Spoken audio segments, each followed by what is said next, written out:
Welcome to Fridays with Faye on Wake Up and Live with Christopher Flagg. Join us each Friday with teacher Faye Stiles. Now, here's today's teaching. Well, hi guys, it's that time. It's our Bible teaching snippet of the day. Well, today I want to hop in and I want to do part 2 of Paul's Thorn in the Flesh. I want to start this teaching snippet the same way as what I said yesterday, though. It is so important that we understand this. Our opinion and what we believe about God will always determine what we receive from God. If we've got stinking thinking, it's going to stop the power of God in our lives. It's not because God's holding back, but it's because we are double-minded and we cannot see God in His goodness and receive all the good things. You know, He put all of our sicknesses and diseases on Jesus. But if He's putting sicknesses and diseases on us, then God, He's double-minded, and He's not even a just God anymore because He's making everybody sick. He's punishing Jesus, and He's punishing us. I'm sorry, but that just really don't add up and make sense, that God would do all of this to His precious, precious Son, Jesus, and then He would still be mad and angry and make us sick as well. Here's another thought for you. Could you actually call someone who would put cancer on their little child to teach them to put their toys in their toy box? Could you call that person good? I don't think you could. And so how can we say that God is a good God? And the Bible says He is, by the way, so He is. How can we say that God's a good God if He's making people sick? And here's another thought. If God uses sickness to teach us and to discipline us and to make us better Christians, why is He making unbelievers sick? Or is He making unbelievers sick? And here's another question. If they're unbelievers and they're living reprobate lives, I see so many of them walking in health and not sick. Why aren't they sick? See, you got all these looming questions when you start trying to assign God being the giver of sickness. You just can't connect it. But I can connect it. Watch this. There's a Bible verse for you. Through Adam, one man, sin and death came. Okay. Through Adam, sickness came into the world. Not through God, through Adam. Okay. Through one man, Jesus Christ, God put all of the sickness and disease on Him so He could carry them away and get them out of our lives. Okay. So let's get started on this Paul's Thorn in the Flesh. I want to talk to you a little bit more. You know, yesterday I used Acts chapter 16 where I showed where Paul and Luke met. That was in chapter 10. I need to do a side stop real quick. Did you know Luke was a doctor? And nowhere in any of Paul's letters, even Luke in Acts, he's the one that wrote Acts, he doesn't even mention, okay, that Paul was sick. Paul doesn't mention, well, Luke is my doctor and he travels with me because I got this gooey eye disease I can't get over. I'm just wondering why neither one of them would have ever mentioned it. Nowhere outside the Bible do we find anything where Paul is sick. Anyway, I talked about that yesterday. Before, I want to tell you this too. Did you know the book of Acts is 28 chapters? Did you know each chapter, and it's not year by year, but the book of Acts covers a 28 to 30 year period. So it's not like a 4 or 5 year period. So if we'll look at the book of Acts, that actually covers a long period of time, and it was originally called the Actions of the Apostles. So basically it's tracking all of the things that the apostles did right after Pentecost in chapter 1 of Acts. So let's get into this. Today what I want to do is I want to talk about 2 or 3 specific words in this verse, and I'm over in 2 Corinthians chapter 12, verse 7 and 8, all the way through maybe 10, okay? And so here it is. I want to read this. It says, there was given me a thorn in the flesh. And that word given me, did you know I've actually heard it taught that God put the sickness on Paul because of that word given? And they just read it and keep right on going and teach their stinking thinking. what they believe the Bible, and they don't study. They just repeat what they've been told, and we run with, well, God put this on Paul. That word given in the Greek means to cause to come forth, to hinder. Okay? So let me see if I can put it in context here. There was given to me a thorn in the flesh. Okay? There was caused to come forth to hinder me a thorn in the flesh. Okay.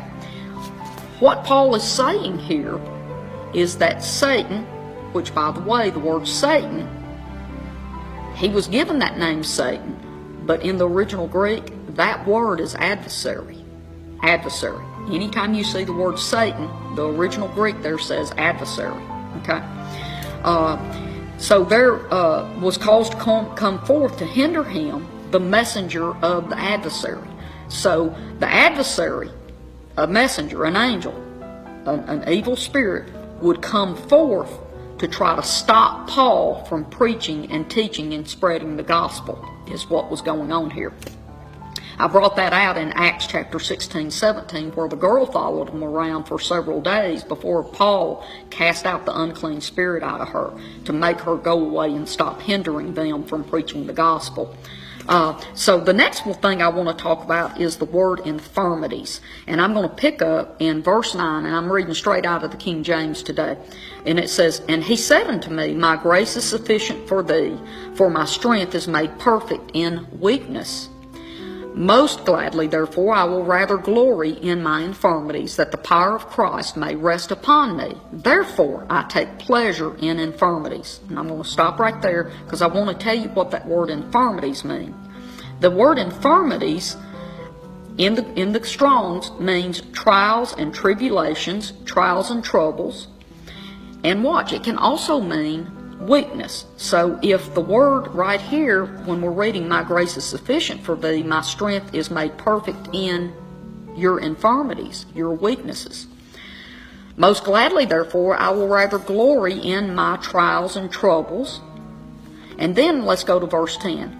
"And therefore I take pleasure in trials and troubles, and reproaches, and necessities, and persecutions, and distresses. For Christ's sake, when I am weak," see, the word infirmity doesn't always mean sickness. It can, absolutely. Jesus took our infirmities, and that means our weaknesses as well as our sicknesses. But here, in this, he's not talking about a sickness. He's talking about trials and troubles. And I want to go back again to chapter 11. And if we look right here, let's just go to verse 24, chapter 11, verse 24. "Of the Jews, 5 times I received 40 stripes, except one." So he got beaten by the Jews 5 times. "3 times I was beaten with rods." That most likely was a Roman beating. So here we have Paul being beaten 8 times. I'd say that's a little bit of an infirmity. And after you get beat with rods and stripes, you're going to feel pretty weak, by the way. And then he talks about he suffered shipwreck. He was stoned. Okay, so he's been beat 5 times. He was beaten by the Jews 5 times, beaten by the Romans 3 times. He was stoned, which, by the way, he died during that stoning, and that's where he had the vision in chapter 12, verses 1 through 6. He had died and left his body and went to heaven, and they prayed him back in. Okay, that's a different teaching. But he was shipwrecked 3 times and was in the deep for a night and a day. So anyway, do you see? None of this, he's not talking about being sick. Now in verse 27, he does say, "In weariness and painfulness, in watchings often, in hunger and thirst, and fastings often, in cold and nakedness." But he still doesn't say that I'm sick. He's telling us that all he's gone through, he gets really worn out and tired and weak. Okay? So that's the teaching that I want to talk about as far as the given being to hinder, and the infirmities meaning trials and troubles and weakness. But before I let you go, I want to use in context this word infirmity in two different places because it's listed in different ways. I'm over in Romans chapter 6:19, and in the King James it says here, I speak after the manner of men because of the infirmity of your flesh.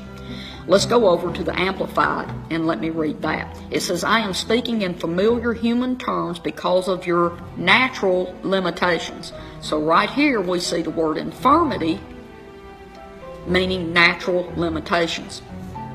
The next one that I want to read is over in Hebrews, and this is chapter 7, verse 28, and this is King James. And because I want to put infirmity in, and then I want to use the other meanings of the word. So in the King James it says, for the law makes men high priests who have infirmity. Okay, so men who are set in an office as high priests have weaknesses or infirmities. That doesn't say that all of the high priests that are set in office were sick. It says that they have infirmity. That means weaknesses, or weakness or human limitations. Here we go. I want to read it in the Amplified. For the law sets up men in their weakness, frail, sinful, dying human beings as high priests. See how that doesn't mean sickness? So we can't just grab a word, and in the Greek it means so many, it's such a rich language that we can't just take one little word and make it mean that in every single scripture. And that's how we get off into wrong teachings and wrong doctrines. And again, I'm going to tell you, Jesus said, I am truth. If you have seen me, you have seen the Father. And I have seen Jesus, and he don't make people sick. He don't tell people they need to keep being sick because God the Father is teaching them something. So I have to settle in my heart that the goodness of God is seen and made clear through Jesus. If the Old Testament and what people thought about God was accurate in the Old Testament, Jesus would have said, what you believe about my Father is accurate. He wouldn't have gone around correcting people and telling them, you say that you know God, but you don't know him. You don't know him, you don't recognize him. Jesus said that everywhere he went. So when we start looking at the good character and nature of God, the only source we have to line it up with is through Jesus. Jesus was the exact reflection, the exact image of God the Father. And if we see Jesus healing everybody, then God the Father is healing everybody, guys. Okay? So listen, I'm going to let you go. I love you, and I'm probably going to talk about this a little. It's not Paul's thorn in the flesh, but I'm going to connect tomorrow's Bible teaching snippet to this. So God bless you, and I'll see you again. Bye-bye. Thank you for listening. Make sure you join us every Friday with Faye Stiles. Also tune in for other great teachings throughout the week.